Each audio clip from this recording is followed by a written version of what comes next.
My sister handed me the orange dress. 3 hours before her wedding. Interesting thing about humiliation. Sometimes it arrives smiling. Not screaming. Not obvious. Just polite enough for everyone else in the room to pretend they didn't notice what happened. 7 bridesmaids stood near the windows of the bridal suite wearing identical lavender gowns. Elegant. Floor length. Perfectly fitted. Soft satin catching morning sunlight like something from a magazine spread. And then there was me. Standing alone in the hallway holding a bright orange garment bag marked 2XL. Interesting honestly. Because cruelty inside families is usually planned carefully enough to look accidental from the outside. My name is Brooke Bennett. I'm 33 years old. Structural engineer. Co-owner of a commercial inspection and retrofit firm in Raleigh, North Carolina. I design load calculations. Reinforcement systems. Foundation corrections. The invisible math holding buildings upright after everyone else finishes admiring the architecture. Interesting thing about engineers. We notice stress fractures long before collapse becomes visible publicly. And standing there outside my sister's bridal suite, holding a dress 3 sizes too large, I realized something terrifying. This wasn't a mistake. Huge difference. Interesting honestly. Because accidents feel chaotic. This felt rehearsed. The bridal suite smelled like champagne and expensive hairspray. White roses everywhere. Makeup artists moving between mirrors. Bluetooth speakers humming soft acoustic covers of pop songs. 7 lavender robes embroidered with gold initials. 7 matching gift bags. 7 women laughing together. No robe for me. Interesting thing about exclusion. People communicate hierarchy through details long before words enter the room. Oh, Brooke. My sister Sloane barely looked up from her phone. You're getting ready down the hall. Down the hall. Like I was overflow seating at my own family's event. Interesting honestly. Because manipulative people rarely reject you directly. They relocate you quietly instead. The getting ready room turned out to be a converted storage closet. Folding chairs stacked against one wall. Extra table linens piled beside a mop bucket. One standing mirror leaning crookedly against cardboard boxes. And hanging from a plastic hook. The orange dress. Not burnt orange. Not terracotta. Traffic cone orange. Bright synthetic polyester that reflected light aggressively enough to hurt your eyes. Interesting thing about intentional humiliation. The goal isn't just making you uncomfortable. It's making sure everyone notices you don't belong.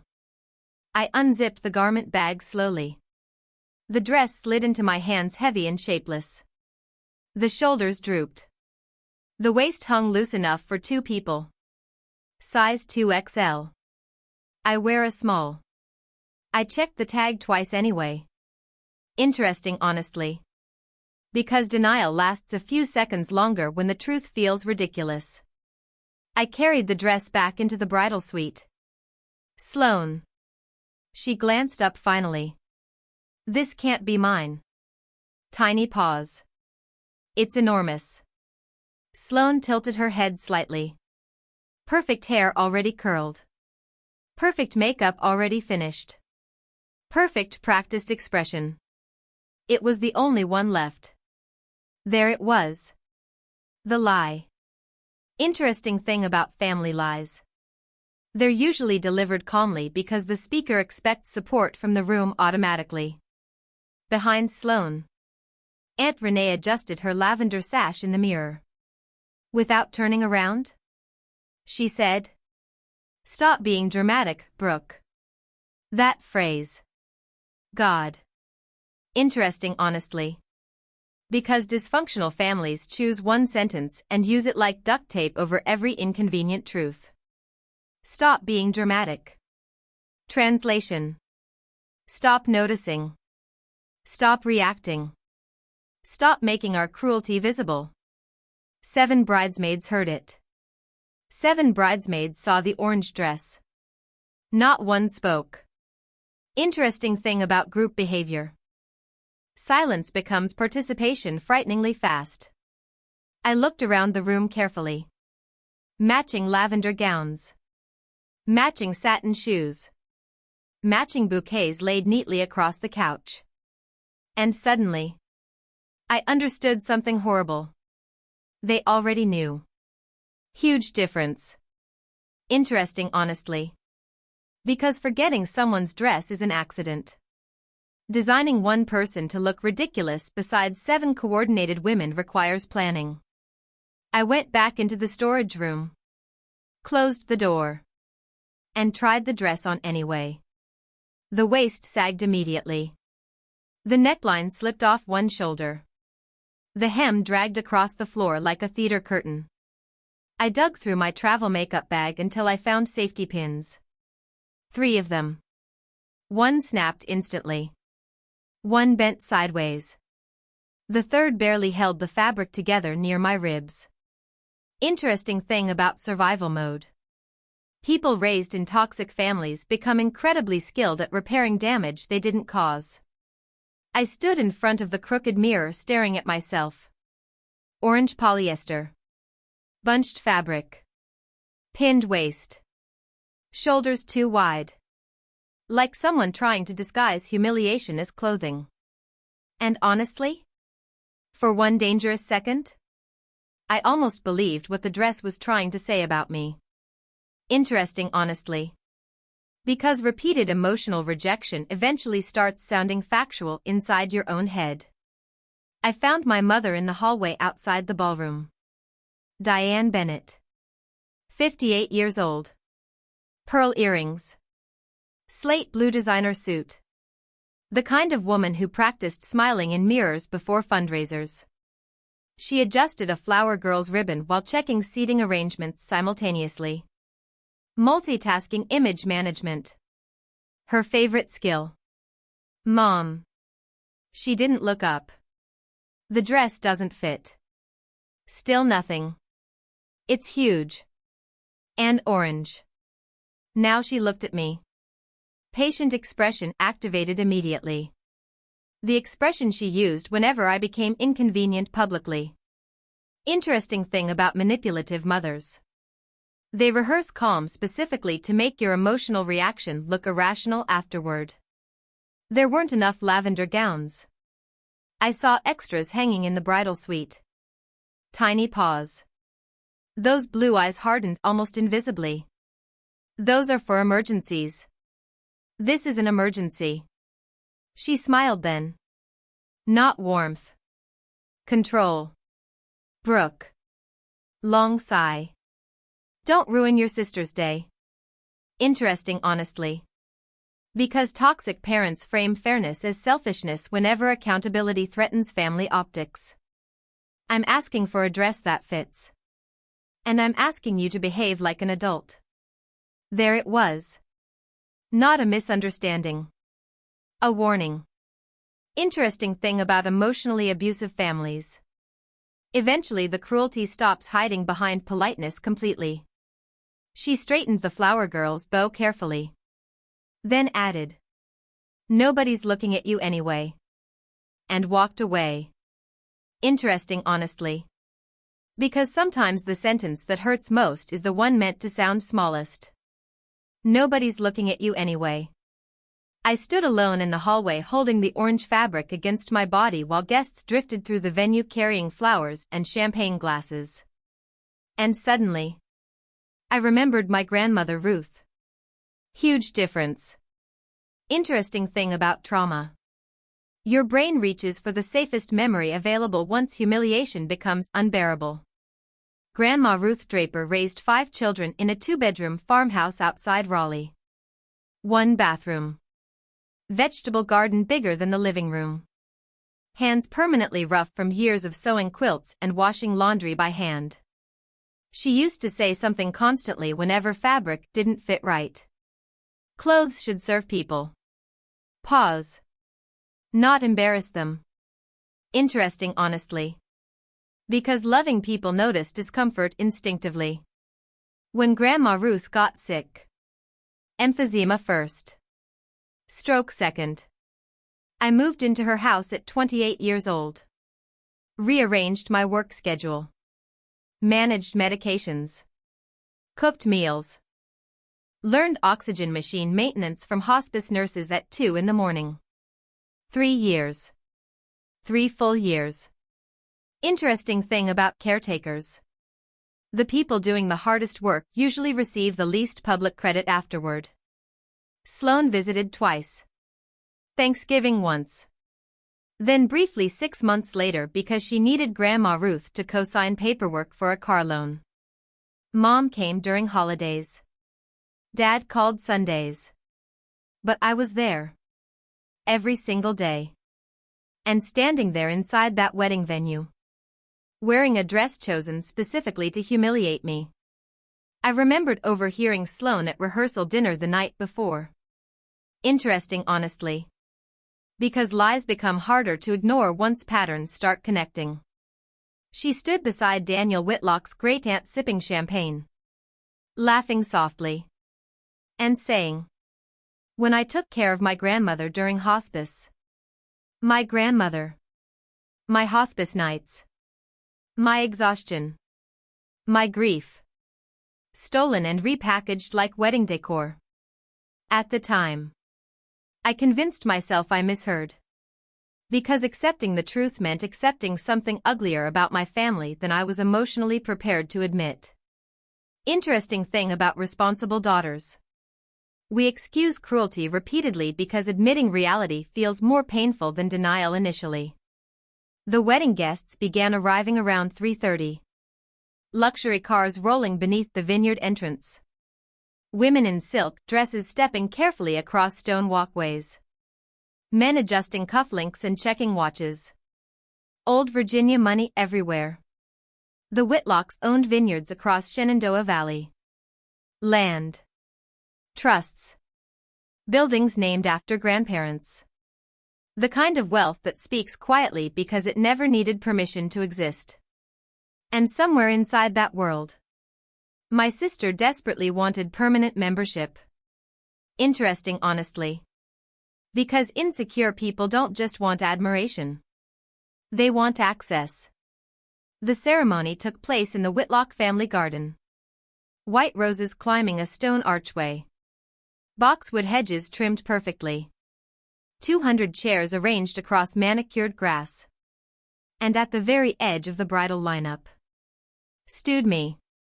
Orange dress glowing beneath late afternoon sunlight like a warning flare. Interesting thing about public humiliation. You can feel people noticing even when nobody says a word. The 7 lavender bridesmaids looked coordinated. Elegant. Balanced. Then my dress interrupted the entire visual arrangement like a mistake someone forgot to remove before guests arrived. And honestly? That was exactly the point.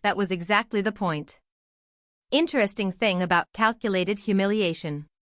It only works if the target realizes everyone else was informed first. I stood at the edge of the bridal lineup holding white hydrangeas while 7 lavender dresses moved around me like synchronized choreography. Same fabric. Same heels. Same bouquet ribbons. And then. Me.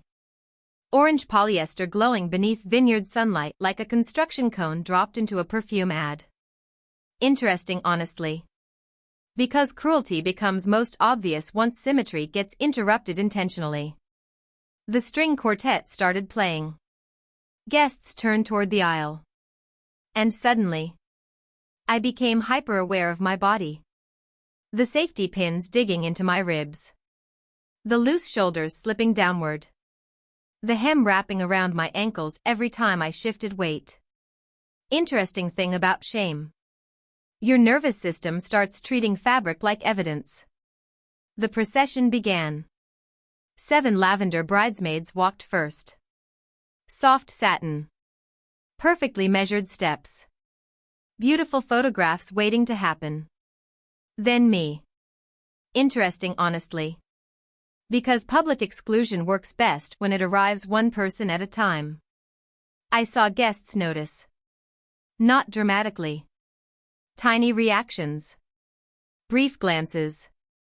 Brows lifting slightly before polite smiles returned. The kind of subtle social recognition people think goes unnoticed. But it doesn't.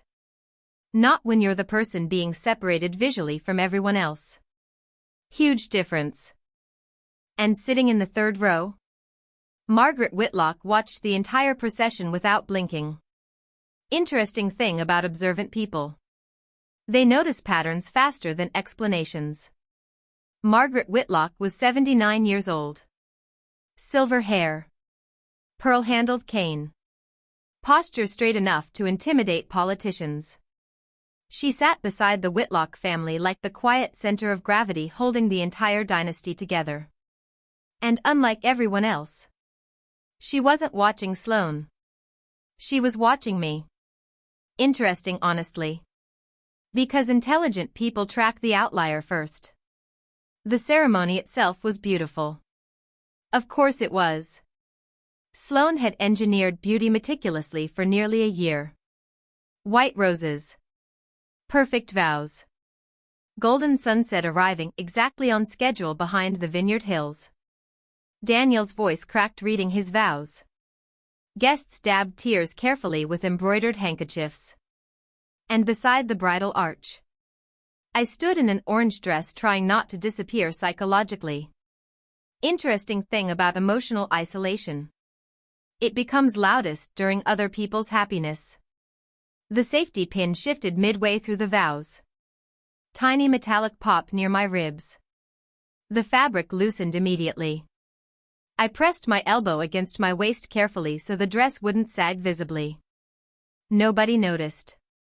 Again. That was the point. Interesting, honestly.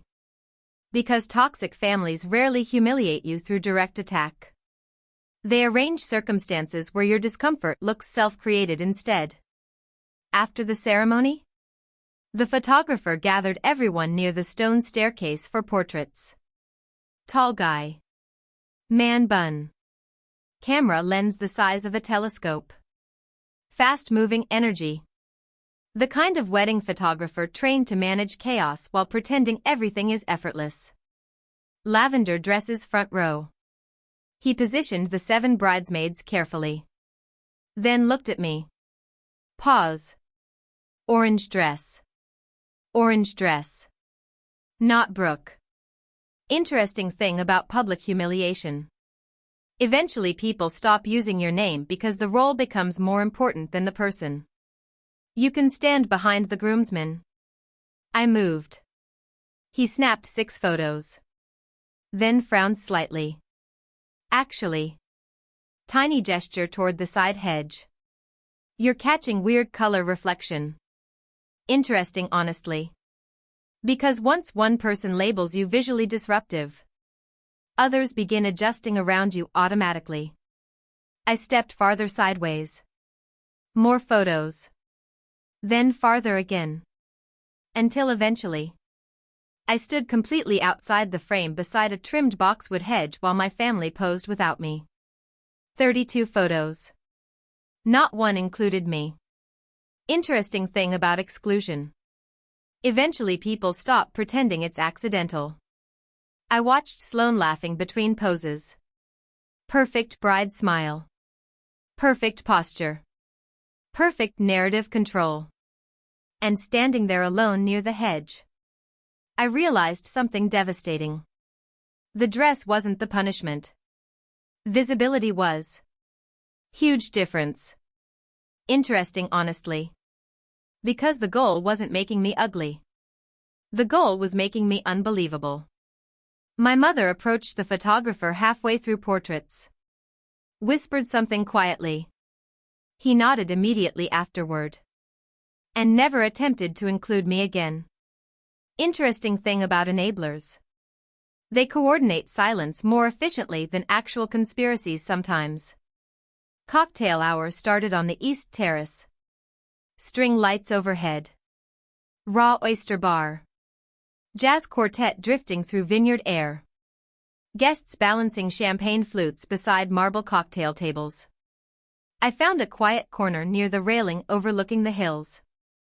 Sparkling water in one hand. Orange dress scratching my arms every time I moved. Interesting, honestly. Because discomfort becomes easier to tolerate once emotional numbness arrives first. From across the terrace, I watched Sloane move through the Whitlock family like a political campaign. Touching arms lightly. Laughing at the correct volume. Remembering names. Projecting warmth professionally. And honestly, she was good at it. That part mattered too. Interesting thing about manipulative people. Their social intelligence often looks indistinguishable from charm initially. I wasn't trying to overhear her conversation. I was standing 8 feet away. Close enough that the words reached me clearly over the jazz music. I put myself through engineering school. My hand froze around the glass. Interesting thing about betrayal. Your body recognizes it before your brain fully processes the sentence. Sloane smiled softly at one of Daniel's wealthy relatives. Community college first. Then State University. Waitressing nights. Long road, she laughed modestly. But I believed in building something real. My life. Every sentence. Every detail. Stolen. Interesting, honestly. Because narcissists don't just steal accomplishments. They steal identities. The older woman beside Sloane looked impressed. Structural engineering is difficult work. Sloane touched her collarbone gently. It's exhausting sometimes. Exhausting. Interesting thing about liars. They always borrow emotional details from the real person because facts alone never sound convincing enough. I set my glass down carefully before I dropped it. 3 years of waitressing. Wake Tech transfer program. NC State engineering degree. The firm in Raleigh. All mine. All repackaged into Sloane's curated bride biography for rich in-laws. Interesting, honestly. Because people chasing status rarely believe their real selves deserve acceptance. I approached her 20 minutes later near the dessert table. 5-tier wedding cake glowing beneath chandelier light. Macarons stacked beside silver trays. Sloane adjusting frosting details like the evening still belonged entirely to her. Can we talk? She sighed immediately. Annoyance. Not guilt. Huge difference. Interesting thing about entitled people. They experience confrontation as inconvenience instead of accountability. You told them you're an engineer. Sloane picked up a macaron. Examined it carefully. So it's my degree. No reaction. Not surprise. Not denial. Nothing. Interesting, honestly. Because practiced liars normalize theft internally long before they get caught publicly. You told them you cared for grandma. Another bite of macaron. Tiny shrug. People connect with stories. Stories. Interesting thing about narcissists. They call real people's live stories once empathy disappears completely. That wasn't your story. Now she looked at me directly. Smile fading slightly. You're standing at my wedding in that dress making accusations. There it was. The pivot. Interesting, honestly. Because manipulative people never defend the lie itself. They attack your credibility for noticing it. Do you hear yourself? Her voice got slightly louder. Not enough to cause a scene. Enough for nearby guests to glance over briefly. Then the familiar sentence. Stop being dramatic. Again. Always. Interesting thing about emotional conditioning. Families repeat certain phrases until you start doubting your own reality automatically. Then Sloane leaned closer. Voice lower now. Crueler. This is why nobody takes you seriously. Her eyes flicked toward the orange dress. The bunched waist. The slipping shoulder. Then back to my face. Look at you. And suddenly, everything clicked into place. Interesting, honestly. Because humiliation works best when the victim finally understands the design too late to escape it cleanly. The dress. The photographs. The seating chart. The fake biography. The sister with issues narrative whispered privately to Daniel's family. All connected. Not random cruelty. Architecture. Deliberate social engineering designed to make Sloane appear extraordinary while making me look unstable enough nobody would trust my version afterward. Interesting, honestly. Because dysfunctional families don't just scapegoat people emotionally.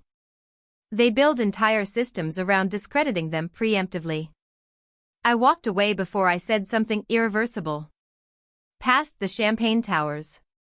Past the jazz quartet. Past guests laughing beneath vineyard lights completely unaware they were standing inside someone else's fraud. And near the coat check hallway. My mother intercepted me. Interesting thing about controlling mothers. They always appear the second emotional collapse becomes possible publicly. Controlling mothers always appear the second emotional collapse becomes possible publicly. Interesting thing about manipulative families. They don't stop the cruelty.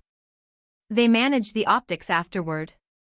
My mother intercepted me near the coat check hallway with the speed of someone protecting an investment. Pearl earrings. Perfect posture. Fundraiser smile locked carefully into place. And underneath all of it. Panic. Tiny. Almost invisible. But there. Interesting, honestly. Because narcissistic people aren't afraid of hurting you. They're afraid of witnesses understanding why. Whatever you said to your sister. She lowered her voice immediately. Stop. I stared at her. The hallway lights reflected softly off the brass elevator doors beside us. Somewhere inside the ballroom. Guests laughed.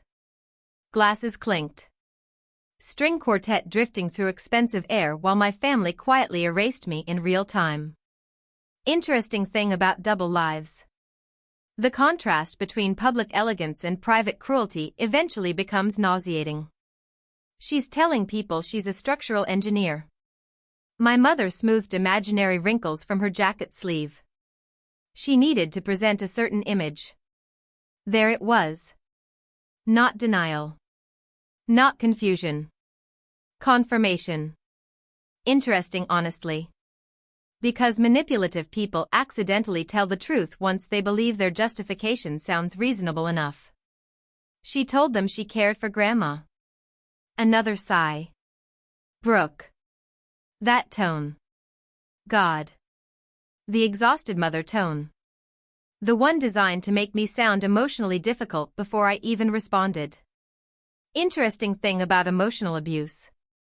Sometimes the performance matters more than the actual words. She told them you had issues. Issues. Like I was a plumbing problem hidden behind walls.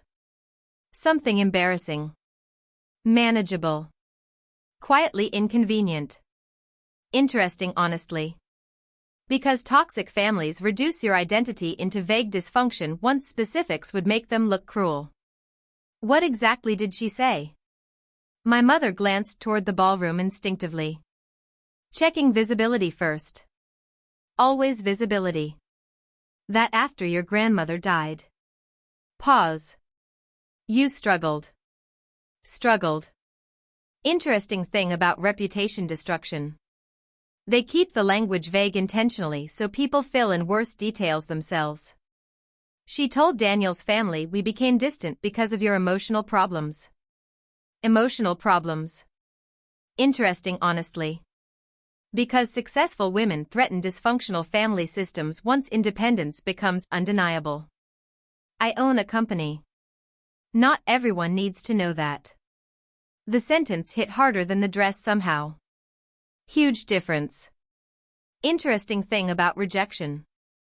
Sometimes the most painful part is realizing your own mother actively preferred the smaller version of you. She needed to look impressive to the Whitlocks. And I needed to look unstable? My mother crossed her arms carefully. You're twisting things. No. I wasn't. And for the first time all day, I realized she knew that too. Interesting, honestly. Because gaslighting only works while the target still doubts themselves internally. She's marrying into an important family. By stealing my life?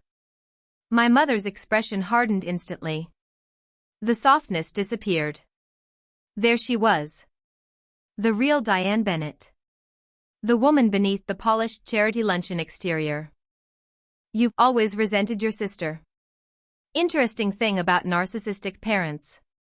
They rewrite history so consistently they eventually believe emotional favoritism was fairness all along. She wore my accomplishments like a costume tonight. And you're making this about yourself again. Again. Always again. Interesting, honestly. Because scapegoat children get blamed not only for problems, but for noticing them. Then my mother delivered the sentence that changed something permanently inside me. She has potential, Brooke.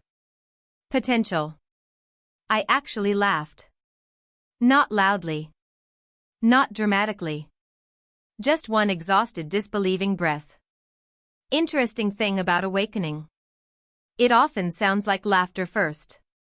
I spent 3 years caring for Grandma while Sloane visited twice. She's trying. Trying. Interesting, honestly. Because some families reward image management more aggressively than actual sacrifice. She told them she was me. She told them what they needed to hear. And suddenly, everything became horrifyingly clear. Not just the wedding. The entire family system. Huge difference. Interesting thing about dysfunctional dynamics. Once the pattern clicks, you start recognizing decades of manipulation retroactively all at once. Sloane wasn't the golden child because she achieved more. She was the golden child because she photographed better. Because she charmed strangers easier. Because she knew how to perform aspiration convincingly enough that my parents could attach themselves to it socially. And me? I was useful privately. Dependable privately. Successful privately. But public success? That belonged to Sloane. Interesting, honestly. Because toxic families redistribute credit the same way corrupt companies redistribute labor. My mother stepped closer. Voice lower now. Dangerously calm. Do not embarrass this family tonight. There it was. The threat hidden beneath the pearls and fundraiser smile. Interesting thing about controlling parents.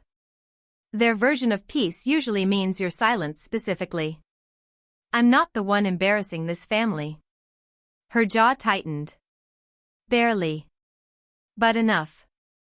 Then footsteps echoed behind us. A server pushing champagne carts past the hallway entrance. My mother's entire demeanor changed instantly. Smile back. Posture softened. Social mask reactivated within seconds. Interesting, honestly. Because manipulative people treat personality like wardrobe changes. She touched my elbow lightly. For appearance. Not affection. Fix your face before you go back in there. And walked away. I stood alone near the coat check staring at the ceiling. Hand-painted clouds stretched across white plaster overhead. Someone's idea of luxury permanence. And honestly? I almost left right then. Car keys already inside my clutch. 4-hour drive back to Raleigh waiting beyond the vineyard gates. My apartment. My real life. Concrete calculations. Bridge inspections. Clients who respected me because competence mattered more than image there. Huge difference. Interesting thing about emotionally healthy environments. People don't require your humiliation to maintain their hierarchy. I imagined changing into jeans at a gas station halfway home. Throwing the orange dress into a dumpster somewhere off Interstate 40. Never answering another family call again. And for a moment, that future sounded peaceful. Interesting, honestly. Because estrangement begins feeling merciful once the truth becomes undeniable. Then I heard a voice behind me. "You're the engineer." I turned. Margaret Whitlock sat alone near the coat check bench. Pearl-handled cane resting across her knees. Silver shawl folded perfectly around narrow shoulders. And those eyes. Sharp. Still. The kind of eyes that spent decades watching people lie badly at country club dinners. Interesting thing about intelligent older women. They stop pretending not to notice things sometime around their 70s. "I'm sorry?"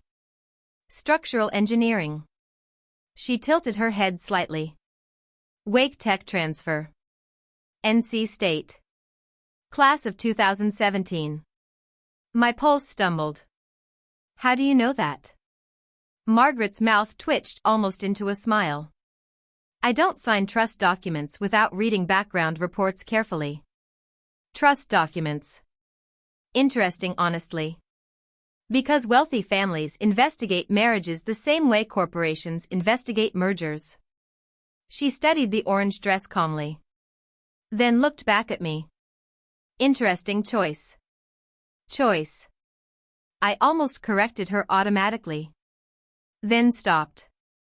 Because suddenly, I realized something else terrifying. Margaret already knew. Huge difference. Interesting thing about observant people. They usually ask questions they already know the answers to. It was the only one left. The sentence sounded absurd the second it left my mouth. Margaret's expression changed almost invisibly. Not amusement. Recognition. There were extras hanging in the bridal suite. Not a question.